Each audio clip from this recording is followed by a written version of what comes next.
नमस्कार, आप देख रहे हैं 5 की बात और मैं हूं सिकता देव। बाढ़ और बारिश ने देश के कई राज्यों में तबाही मचा दी है। लाखों लोग प्रभावित हो रहे हैं, बेघर हो रहे हैं, आम जनजीवन अस्त व्यस्त हो चुका है। राहत बचाव का काम किया जा रहा है, लोगों को सुरक्षित जगह पर पहुंचाया जा रहा है। इन सब के बीच बारिश और बाढ़ ने पुलों की भी पोल खोल दी है। कई जगह पुल ताश के पत्तों की तरह बिखर गए। आप देख रहे हैं ये 4 तस्वीरें अलग अलग राज्यों की हैं। असम, उत्तराखंड, हिमाचल प्रदेश, साथ ही बिहार, जहां एक के बाद एक पुल लगातार टूट रहे हैं। इन सभी राज्यों के हालात पर बारी बारी से बात करेंगे, लेकिन सबसे पहले बात बिहार की एक नई खबर से।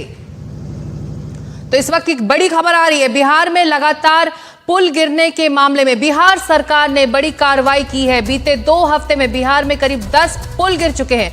अब जाकर सरकार ने 11 इंजीनियर्स को निलंबित करने का फैसला किया है। साथ ही जिम्मेदार ठेकेदार से भी पुल बनवाए जाएंगे। ये कार्रवाई पूर्वी चंपारण और मधुबनी के पुल गिरने पर हुई है।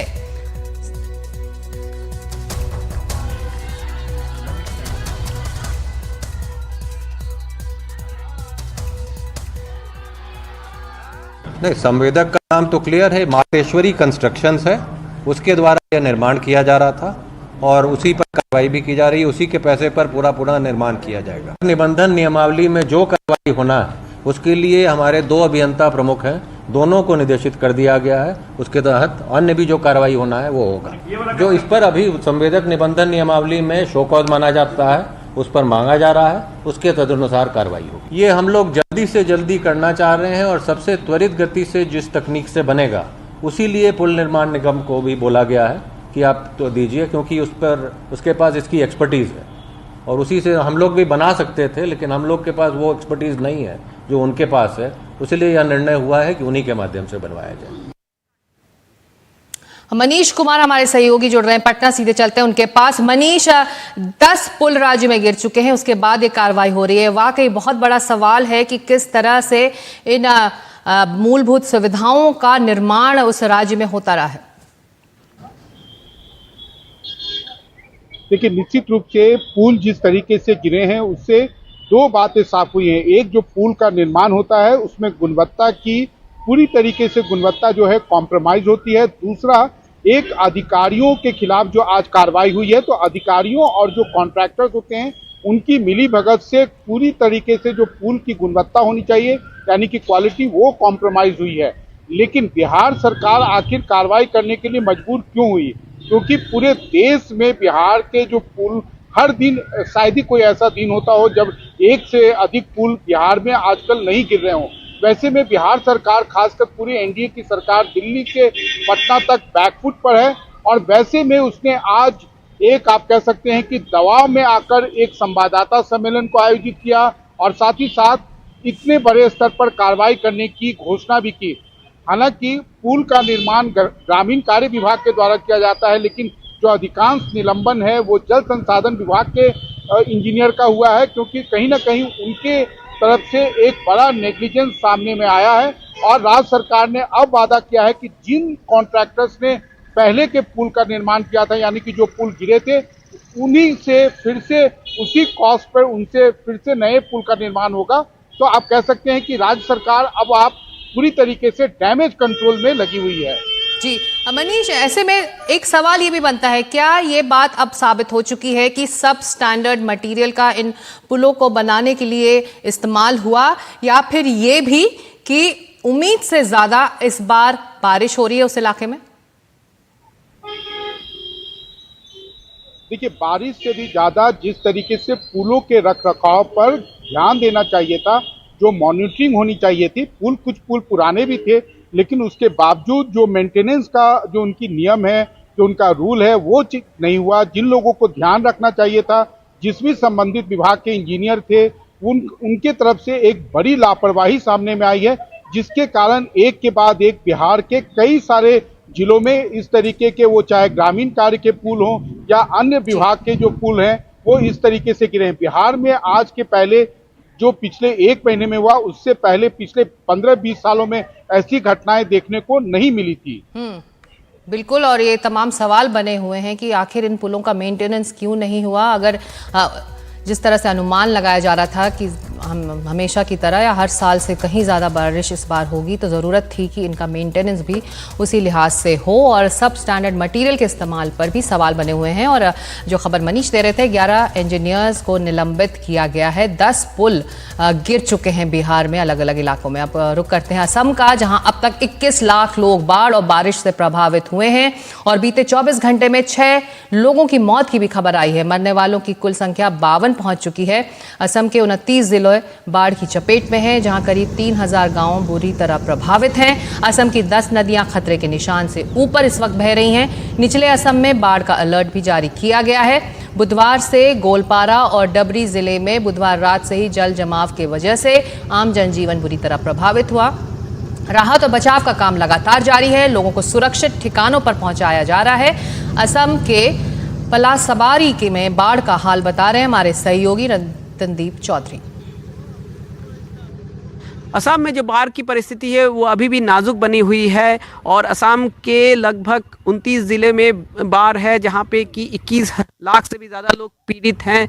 पिछले एक हफ्ते से भी ज़्यादा समय तक बहुत भारी बारिश और इसके बाद जो हाई फ्लड जिसे कहते हैं वो हुआ है असम में इस बार। और ब्रह्मपुत्र नदी कई जगह पे अपने जो डेंजर लेवल है उसके बहुत ऊपर बह रही है और भी बहुत शाखा नदियाँ ऊपर बह रही है और इसके कारण बहुत इलाकों में अब पानी बहुत ज़्यादा है। हम इस वक्त हैं पलासबाड़ी में। ये एक गांव है, ये एक गांव है जो कि ब्रह्मपुत्र के बहुत पास है। आप देख सकते हैं जो गांव पूरा खाली है क्योंकि गांव के लोग अपने घर को छोड़ के आगे ऊंचे इलाकों में जो रिलीफ कैंप बनाए हैं वहाँ पे हैं। गांव का मंदिर है वो भी सूना पड़ा हुआ है। गांव के पूरे जो खेत खलियान हैं पानी उठा के लेके चले गए हैं, पानी से खराब हो गए। जबकि यहाँ पे भी पानी थोड़ा घटता दिख रहा है, मगर लोगों की यही आशा रहेगी कि और फिर से बरसात ना हो, क्योंकि अगर बरसात आ गया जिसके की अनुमान मौसम विभाग लगा रहे हैं तब परिस्थिति और भी बिगड़ सकती है। क्योंकि अगर जो अरुणाचल की पहाड़ों में फिर से बरसात हो गया तो ऊपरी असम जहाँ पे पानी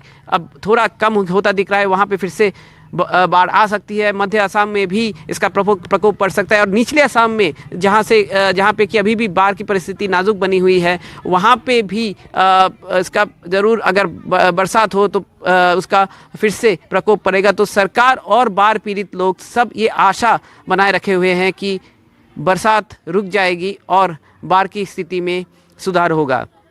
पलासबाड़ी से नकुल राभा के साथ रतनदीप चौधरी, एनडीटीवी इंडिया। कितने दिन से यहाँ पे पानी है और कितने दिन मतलब आप कितने दिन से आप लोग इस पानी में हैं? 5 रोज हुआ पानी में आया। वो 5 दिन हो गए पानी में आया? 6 रोज में हो गया। 6 दिन हो गए। कहाँ रह रहे हैं अभी? हम लोग को शिविर में रहा है। आप लोग को रिलीफ कैंप दिया गया है। घर कहाँ है आपका?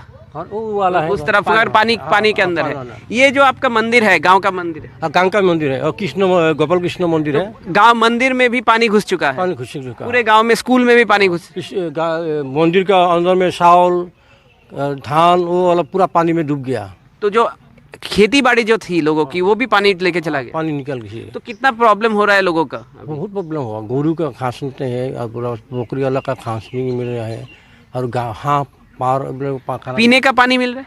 नहीं है, पूरा पाइप पूरा डूब गया। पीने का जो ट्यूबवेल से वो भी डूब गए हैं। सरकार आपको क्या क्या मदद कर रही है अभी? और वो वाला दिया है, दाल दिया है और कुछ दाल 1 केजी वाला और चावल दिया 1 केजी। लोकल विधायक आए थे देखने के लिए? मंत्री आए थे? आ गया। मंत्री नहीं आया, लोकल विधायक आ गया। मगर पीने का पानी डॉक्टर आए थे आप लोग क्या? डॉक्टर में बहुत शिविर में डॉक्टर बहुत आया है। और अब उत्तराखंड, जहां पर अगले 4 दिन तेज बारिश के आसार बने हुए हैं। राज्य में भारी बारिश का रेड और ऑरेंज अलर्ट जारी कर दिया गया है। कुमाऊं क्षेत्र में भारी से बहुत भारी बारिश के आसार हैं। गढ़वाल क्षेत्र में भी भारी बारिश का अलर्ट जारी किया गया है। ऋषिकेश बद्रीनाथ नेशनल हाईवे पर मलबे की वजह से मार्ग बंद है। गंगोत्री नेशनल हाईवे भी मलबा आने के कारण बंद हो गया है। उत्तर काशी के धरासू के पास सड़क बंद है। कई गांव के संपर्क मार्ग मलबे की वजह से बाधित हो गए हैं। राज्य की 70 से ज्यादा सड़कें बंद हैं। गंगा, अलकनंदा, भगीरथी समेत कई नदियां उफान पर हैं। ये सभी हालात देखते हुए नैनीताल के स्कूल्स में आज छुट्टी की घोषणा कर दी गई।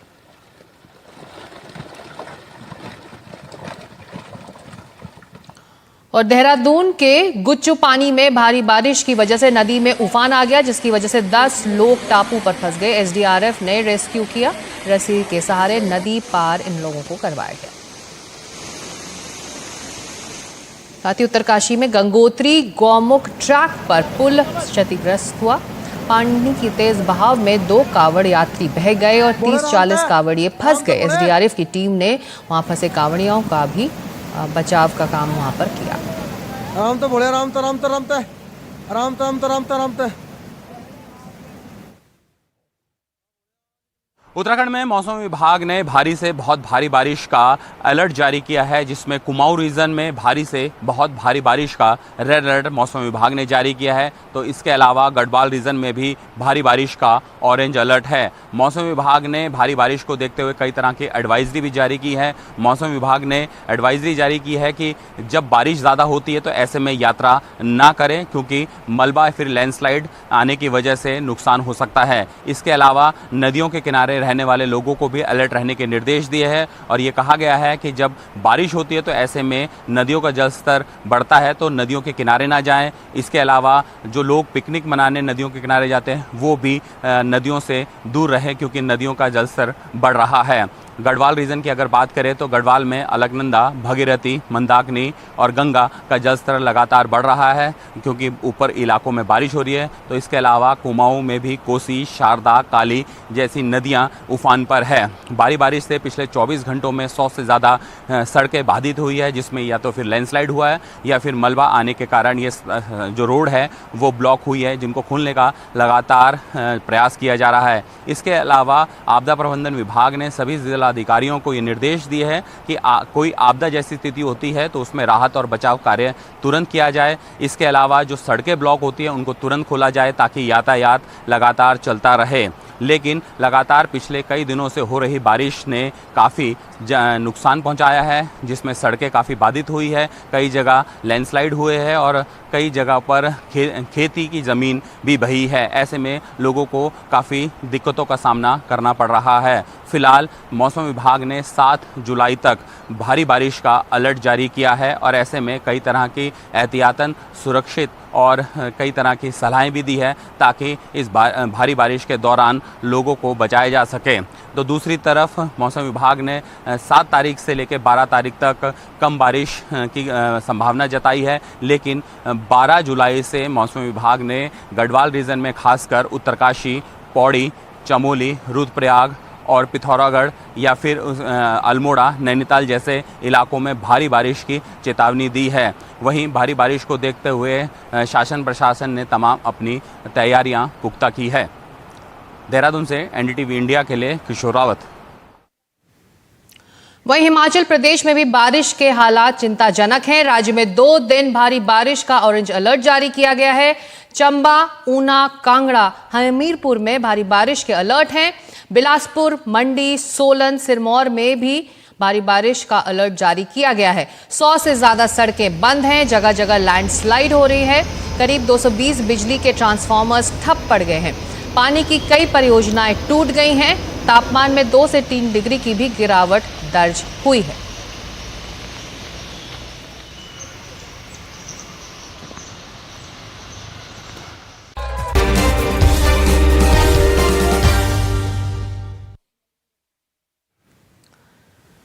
बाबा भोले के आध्यात्मिक संसार से कहीं ज्यादा रहस्यमय उनका आर्थिक साम्राज्य है। उत्तर प्रदेश के 4 जिलों कासगंज, मैनपुरी, आगरा, कानपुर और मध्य प्रदेश के ग्वालियर में बाबा भोले के बड़े आश्रम हैं। उनके ट्रस्ट के नाम पर करोड़ों की जमीन है। इनकी चल अचल संपत्ति 100 करोड़ की ज्यादा की होगी। मैनपुरी का आश्रम तो किसी 5 स्टार होटल से कम नहीं है। यह आश्रम करीब 21 बीघा क्षेत्र में फैला हुआ है और ये करोड़ों की लागत से बना हुआ है। आश्रम के अंदर शानदार लग्जरी कमरे भी बने हैं। हाथरस हादसे के बाद सूरजपाल इसी आश्रम में आया था। इस आश्रम की जमीन की कीमत ही 4 करोड़ के आसपास है। सूत्रों के मुताबिक विनोद नाम के सेवादार ने इतनी कीमती जमीन बाबा भोले के ट्रस्ट को दान में दी थी। अब राजस्व विभाग इस जमीन की जांच कर रहा है।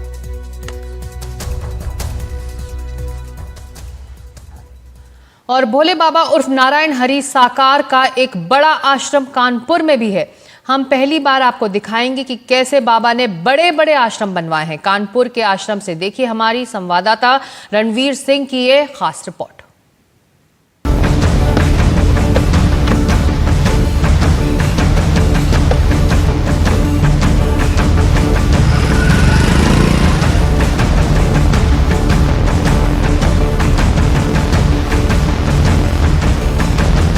हाथरस की घटना के बाद नारायण हरि साकार की तलाश चल रही है और उसे मैनपुरी से लेकर अलग अलग जगहों पर ढूंढा जा रहा है।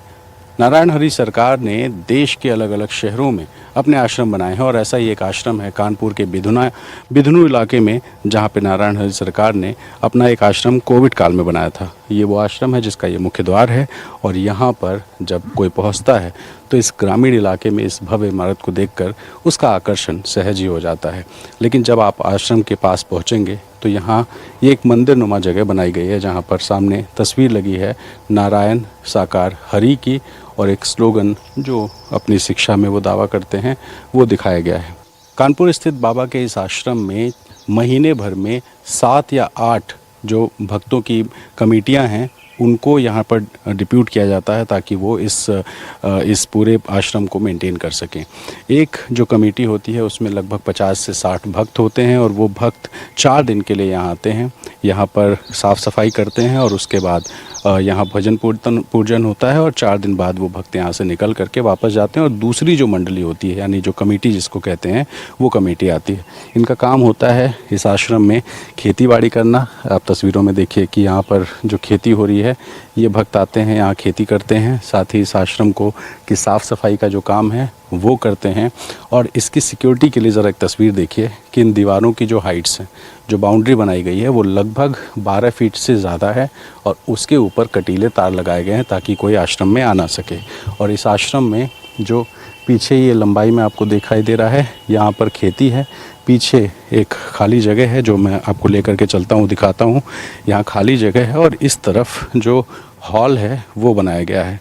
कहा जाता है कि बाबा के रहने के लिए भी इसमें एक कमरा है, कोशिश करेंगे वो कमरा भी आपको दिखाने की। लेकिन इस वक्त आपको ज़रा इस आश्रम के पीछे की तस्वीरें अगर दिखाएं तो ये खेती की गई है और पीछे एक लॉन है और लॉन में आप चारों तरफ देखिए जो बाउंड्री वॉल है वो सारी बाउंड्री वॉल इस वक्त जो कटीली तारें हैं वो लगाई गई हैं और साथ ही कुछ बल्ब भी लगाए गए हैं ताकि रात को रोशनी रहे। एक छोटा दरवाज़ा भी है लेकिन ये दरवाज़ा बंद हो रखा है। और यहाँ ज़रा इस आश्रम की तस्वीर देखिए, मेरे कैमरामैन राजेश जी दिखाएंगे कि किस तरह से एक भव्य किस्म का जो यहाँ पे मैदान वो है बिल्डिंग है वो बिल्डिंग आपको दिखाई दे रही है। तो ये वो आश्रम है कानपुर का जहाँ पहली बार कोई टीवी चैनल पहुँचा है तस्वीरें आपको दिखाने के लिए कि किस तरह से एक गांव में आकर के इतना आलीशान आश्रम, और न सिर्फ यहाँ कानपुर में बल्कि मैनपुरी, ग्वालियर, नोएडा समेत देश के कई हिस्सों में इसी तरह के आश्रम बनाए गए हैं। तो एक 3 साल पहले बना हुआ आश्रम, जिस आश्रम में आप देखिए इसकी भव्यता कि कितना बड़ा है। और सामने भी अगर हम देखेंगे तो यहाँ पे एक बड़ा गेट भी दिखाई देगा और साथ ही एक इस तरह की सिक्योरिटी के अरेंजमेंट्स हैं कि सामने की जो दीवार है ये लगभग 20 फीट हाइट की आपको बिल्कुल सामने दिखाई दे रही है।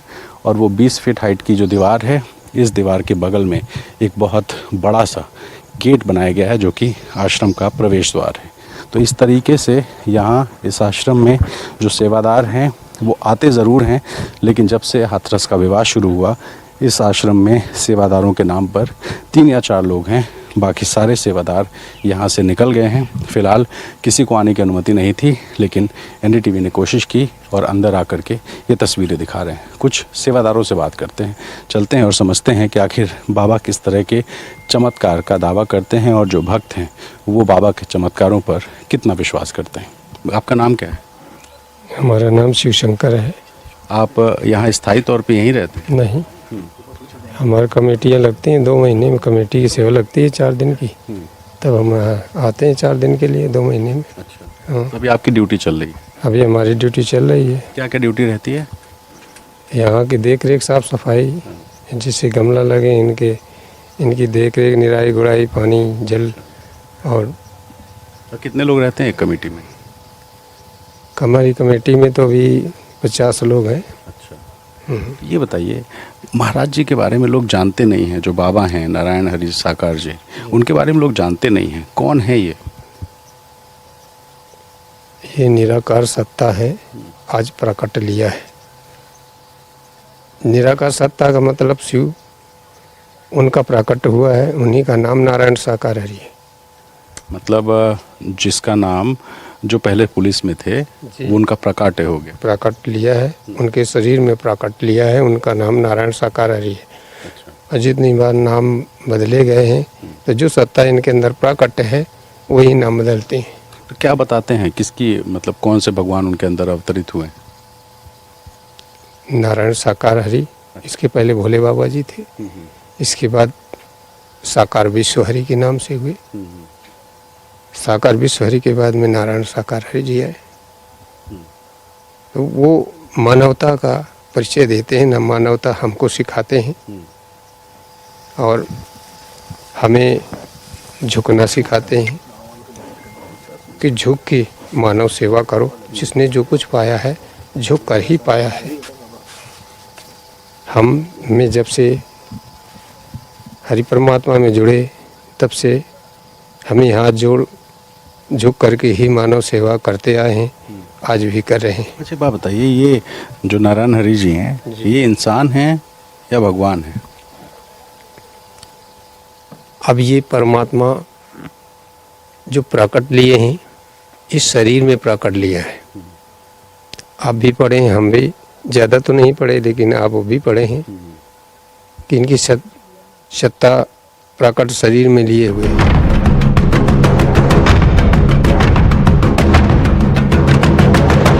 कानपुर के आश्रम में मैं उस हॉल में खड़ा हूँ जो नारायण हरि साकार जी का जो हॉल है आश्रम का, वो आप तस्वीरें देख सकते हैं कि किस तरह से एक बड़ा हॉल है और इस बड़े हॉल में सत्संग होता है। जो सेवादार आते हैं, जो भक्त आते हैं, वो यहाँ बैठकर हरि भजन करते हैं। और यहाँ इस वक्त जो सामने आप देख रहे हैं, ये पूरी जगह पे इसी तरह से सत्संग होता है। और जो सेवादार हैं उनका ये दावा है। अरविंद भाई, एक बात बताइए, जो जैसे बाबा यहाँ आए हैं कभी? नहीं आए अभी नहीं आए। अभी नहीं आए, कभी नहीं। तो अब जैसे आप लोग यहाँ आते हैं तो फिर दर्शन किसका करते हैं? बस इसी छवि का दर्शन करते हैं। अच्छा, तस्वीर जी, इसी से को मान लेते हैं कि महाराज। बस जी। और वो शरीर जब आएंगे यहाँ पे, उसकी भी कोई तैयारी?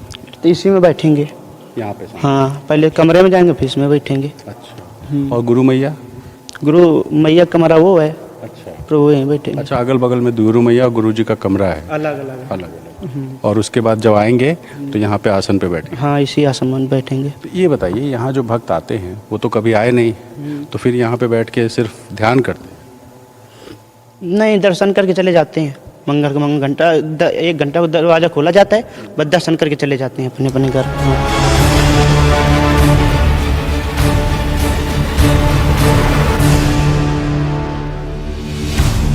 कहाँ के रहने वाले? नौरंगा कमेटी कैथा गांव पड़ता था।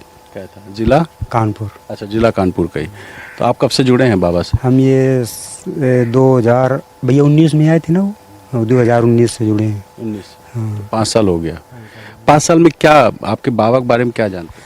भैया यही जानते हैं कि ये परम सत्ता हैं। कुछ ऐसा एहसास होता है आने वालों भक्तों का कि अपने आप ही आकर्षित होकर यहाँ जुड़ जाते हैं। चूँकि ये भक्ति ऐसी लाइन होती है कि ये किसी को प्रमाणित दूसरे को नहीं की जा सकती, वो सिर्फ भक्ति ही जान सकता है इन चीज़ों को। तो कुछ ऐसे परमात्मा के दर्शन हुए जो दूसरे को नहीं बताए जा सकते। विश्वास पैदा हो जाता है, लोग जुड़ते चले जाते हैं। लीला परमात्मा की है। जगदीश जी, हाथरस वाली घटना के बाद लोग कह रहे हैं बाबा बाबा नहीं है, ढोंगी हैं, इस तरह का आरोप लगा। ऐसा कुछ नहीं है, वो परम सत्ता है। तो बाबा ढोंगी नहीं है, परम सत्ता है। तो मतलब बाबा चमत्कारी हैं? चमत्कारी हैं बाबा। तो ये हाथरस की जो घटना हुई, तो इसके लिए जिम्मेदार किसको मानते हैं? अब जिम्मेदार तो उसका कोई नहीं है। वो मिट्टी ऐसी मिट्टी किनारे से लोग हुए, तो उससे जो है फिसल के नीचे चले गए। तो नीचे गड्ढा था, ऐसे एक एक करके पकड़ा किसी ने, तो वो भी चला गया, फिर दूसरे ने पकड़ा, वो भी चला गया। ऐसे ऐसे करके जो है ये दुर्घटना हुई। मिट्टी की क्या कहानी है? जैसे आप लोग यहाँ जब आते हैं, महाराज की सभा में जाते होंगे आप लोग, तो मिट्टी उठाना होता है क्या? वहाँ जैसे महामंगल में वहाँ फूल और बरसाए जाते हैं मानव मंगल में पंडाल में, तो उसी से जैसे फूल ले लो अपने घर में ले आओ, किसी जगह यूज करो उनको, तो वो फूल भी जो है अपने परिवार में काम करते हैं। महाराज यहाँ आए हैं कभी कि नहीं? नहीं, यहाँ नहीं आए, 3 साल हो गए नहीं आए बने। ये जितना आरोप लगा है, जितना ये हाथरस वाली घटना हुई है, तो ये क्या मानते हैं कि ये अभी जैसे कुछ लोगों से बात कर रहा था, वो बोले कि वो बुरी आत्मा थी, ऐसा कुछ है क्या?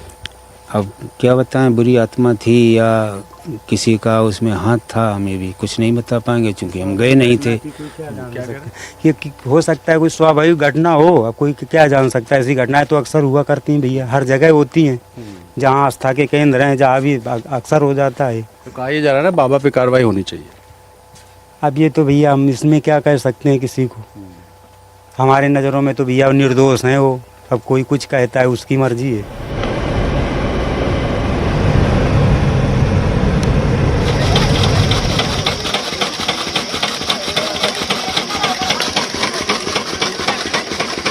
ये आश्रम कैसा है, मतलब बाबा को आप लोग तो मानते होंगे? बाबा तो अभी तक है, हम लोग तो नहीं मानते। सब क्या है, सब वो है, वो ठल्लू लोग है। बाबा का है कि बाबा है, सब बिना मतलब काम करते हैं। यहाँ जो भी आते हैं दिन में पिकनिक को कहीं इधर पिकनिक कहीं उधर, सब ऐसे आते हैं। और कैसे लोग आते हैं? अरे सब ऐसे ही उल्टे सीधे लोग आते हैं सब, और कोई अच्छे लोग थोड़ी आते हैं।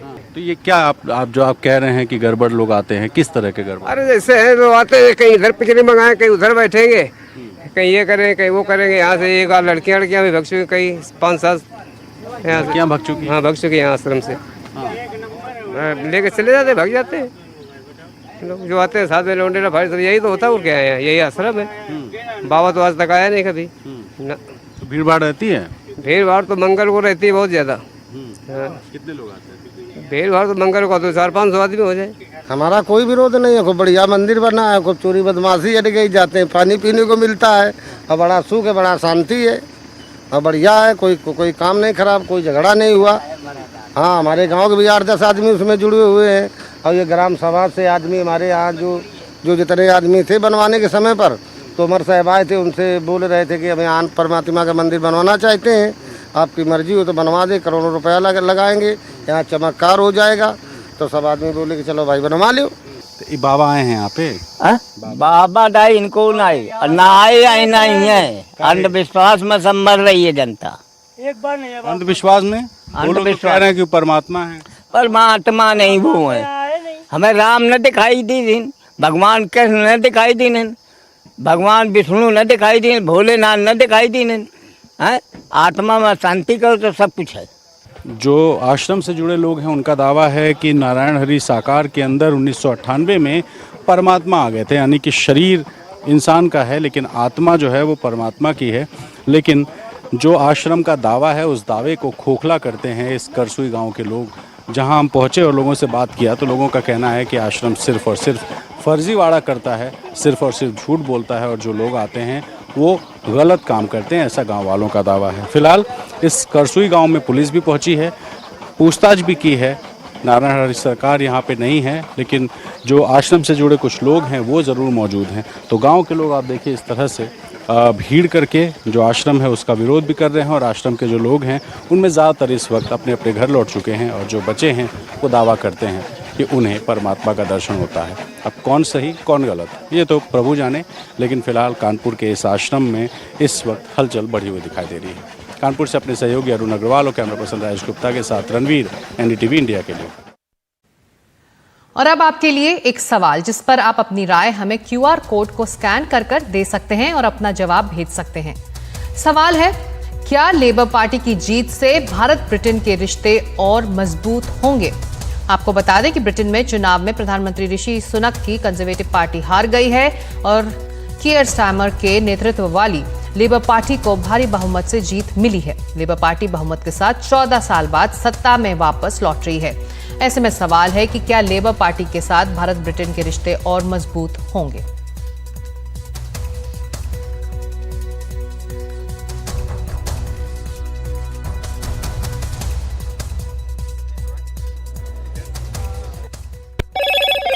हेलो मोटो।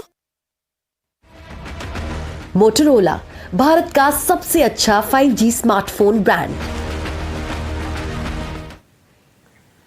और अब Motorola presents top stories of the day.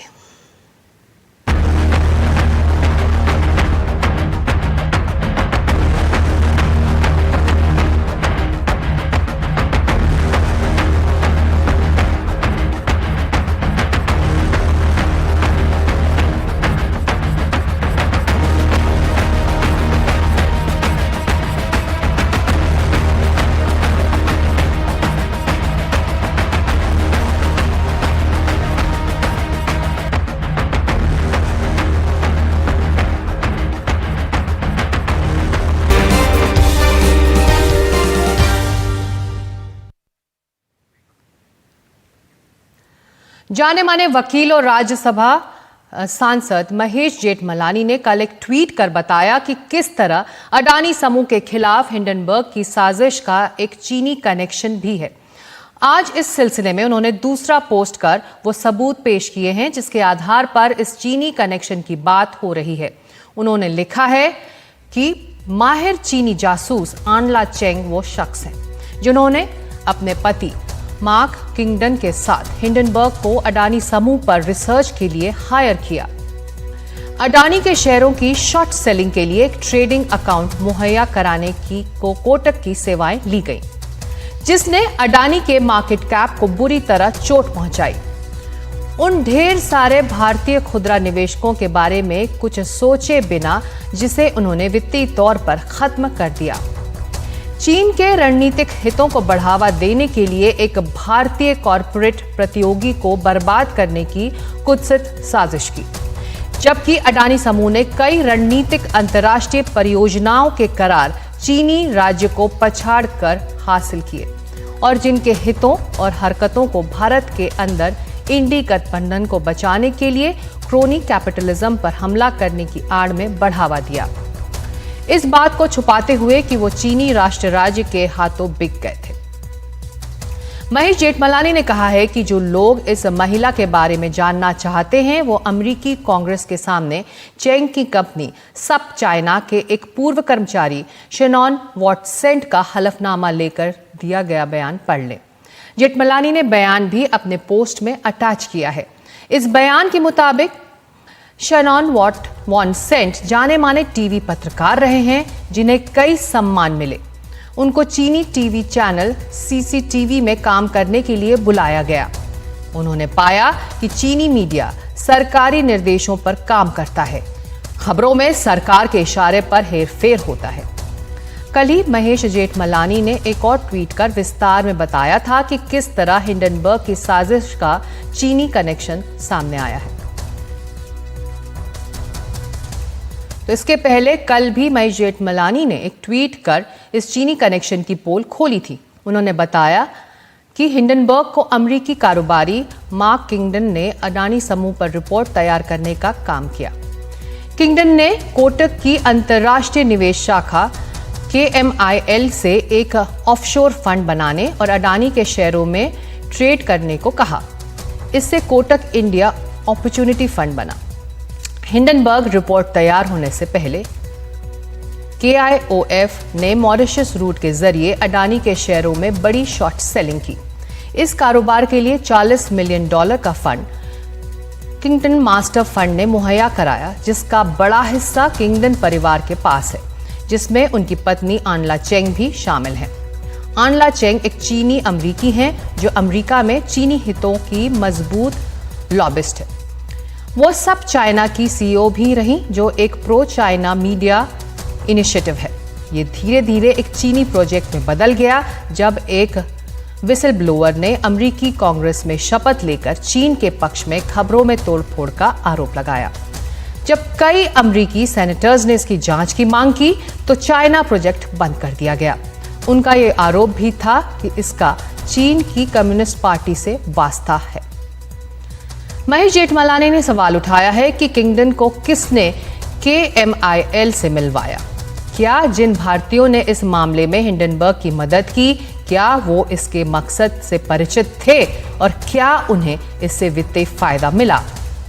क्या KMIL और उसके भारतीय सहयोगियों को पता था कि हिंडनबर्ग के पीछे चीनी कनेक्शन है। सवाल है, चीन क्यों अडानी समूह को निशाना बनाना चाहता है? दरअसल हाल के कई सौदों से चीन को नुकसान पहुंचा है। इसमें हाइफा पोर्ट का समझौता भी एक है। इसके अलावा श्रीलंका में जाफना के पास कोयला परियोजना का करार अडानी समूह ने हासिल कर चीन को झटका दिया। साथ ही ऑस्ट्रेलिया की गैलिली बेसिन में अडानी समूह ने अपने कोल प्रोजेक्ट के पास चीन के स्टोन प्रोजेक्ट को कुछ मुश्किल बना दिया। उसने अपनी रेल लाइन निर्माण योजना को कुछ मध्यम किया ताकि इसका फायदा चीनी प्लांट को ना मिले।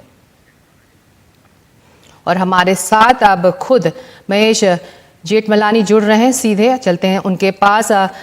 जेठमलानी जी, बहुत शुक्रिया एनडीटीवी से बात करने के लिए। पहला सवाल तो ये कि हिंडनबर्ग की साजिश अब बेनकाब हो चुकी है, क्या इस मामले में अब सेबी को एक्शन लेना चाहिए? जी हाँ, उनको लेना चाहिए। मैंने अपने ट्वीट में ये भी बताया है कि किस दिशा में उनको इन्वेस्टिगेशन जारी रखना चाहिए। मैंने कई सवाल भी उठाए हैं और ये जो मेन एक्टर्स जो हैं इसमें, जिन्होंने ये पूरा मामला को परपेट्रेट किया था, यानी कोटक और कुछ पॉलिटिशियंस हैं, और यदि वो लोग उनको भी बेच सकते हैं। हिंडनबर्ग के लिए भी कुछ और सवाल हैं जो मैं आगे के ट्वीट में भी बताऊंगा कि कुछ और सवाल रह गए, वो भी मैं बताने वाला हूं। और मैं सोचता हूं मैं खुद एक पत्र लिखूं सेबी को, तो शायद सोमवार तक मैं वो भी करूंगा। जी जेठमलानी जी, ऐसी कंपनियों के खिलाफ क्या कार्रवाई होनी चाहिए? देखिए, पहले उनको सवाल पूछना चाहिए, जांच खत्म होने के बाद ही वो फैसला ले सकते हैं। अब इस समय थोड़ा इमेच्योर रहेगा, ये प्रीमेच्योर रहेगा कि हम कुछ कहें, लेकिन जांच के बाद जब पूरे फैक्ट्स आ जाते हैं उनके पास, तब उचित रहेगा कि वो डिसाइड किए कि किस किस्म का एक्शन उनको लेना चाहिए इनके खिलाफ। जी, ऐसे में अडानी समूह को चोट पहुंचाने की कोशिश नाकाम रही, उसका मार्केट कैप वापस लौट चुका है, लेकिन इस पूरे मामले में छोटे निवेशकों को कैसी चोट लगी है? बहुत भारी चोट लगी है, यानी रिटेल इन्वेस्टर्स को मिलियंस ऑफ डॉलर्स की बात है यहाँ पे। काफी चोट लगी है, और मुझे लगता है कि जिसने भी ये गैर जिम्मेदारी काम किया है, उन लोग ने रिटेल इन्वेस्टर्स के ऊपर जो असर होगा वो ध्यान में नहीं रखा है। ये बड़ा इरिस्पॉन्सिबल कदम उठाया उन्होंने, और जैसे मैंने कहा, बहुत भारी उनको नफा हुई है इस मामले में। जी, इस पूरे मामले में भारतीय शेयर बाजार के लिए क्या सबक है जेठमलानी जी? देखिए, मुझे लगता है कि भारतीय इन्वेस्टर के लिए कुछ सबक नहीं है इसमें, लेकिन सेबी को जांच थोड़ा जल्दी करना चाहिए था। और मुझे लगता है कि सुप्रीम कोर्ट में ऐसे मुद्दे के ऊपर इतना टाइम लेना शायद ठीक नहीं है। बहुत सारे public interest litigation supreme court में पेश किए जाते हैं जो एक्चुअली कॉर्पोरेट राइवलरी की बात है या पॉलिटिकल मकसद होता है। ये जो प्रवृत्ति है, ये इस पे रोक लाना चाहिए सुप्रीम कोर्ट को, क्योंकि ये बड़ा मिस्चिवस लिटिगेशन था। और आपने देखा है कि आखिर सुप्रीम कोर्ट का खुद जो फैसला है, 5-6 मुद्दे पर तो उन्होंने क्लीन चिट दी अडानी ग्रुप को। अब शायद सिर्फ 1-2 माइनर इश्यूज रह गए जिस पे सुप्रीम कोर्ट का फैसला आना है। तो मेन चीज जो है कि ये कोर्ट का मिसयूज हो रहा है, दुरुपयोग कर रहे हैं, और ये जो टेंडेंसी है ये बंद होना चाहिए। जी, तो जेठमलानी जी, आप कह रहे हैं कि आप मन बना चुके हैं कि आप खुद सेबी को एक चिट्ठी भी लिखेंगे? जी, क्योंकि मैंने थोड़ा मैं ये कोई भी प्राइवेट सिटीजन कर सकते हैं, लेकिन मैंने थोड़ा स्टडी किया है, रिसर्च किया है इसके ऊपर। तो मुझे लगता है कि मान ली मैं थोड़ा ज़्यादा कुछ अपने बारे में नहीं, कि मैंने रिसर्च किया है तो मुझे जानकारी है, और उस जानकारी के आधार पे मैं ये लेटर लिखना चाहता हूँ और कुछ सवाल उठाना चाहता हूँ, और शायद मैं सिफारिश भी करना चाहता हूँ कि शायद इस विषय में ये जांच को आगे बढ़ना चाहिए। जी, आपने गहन रिसर्च इस पूरे मामले में किया। आखिरी सवाल, आप कह रहे हैं कि इस मामले में कुछ और खुलासे आपके जरिए हो सकते हैं जेठमलानी जी? देखिए, इस समय कुछ कहना उचित नहीं है, क्योंकि मुझे बड़ी सावधानी से चलना है ये मामले में। तो मुझे ये इंप्रेशन नहीं क्रिएट करना चाहिए कि इसके आगे और कुछ भी जरूर हो सकता है, लेकिन जांच थोड़ा आगे बढ़ना चाहिए। उसका नतीजा क्या होगा और लोग का जो भूमिका इसमें उजागर होगा, उसके बारे में मैं कुछ कह नहीं सकता।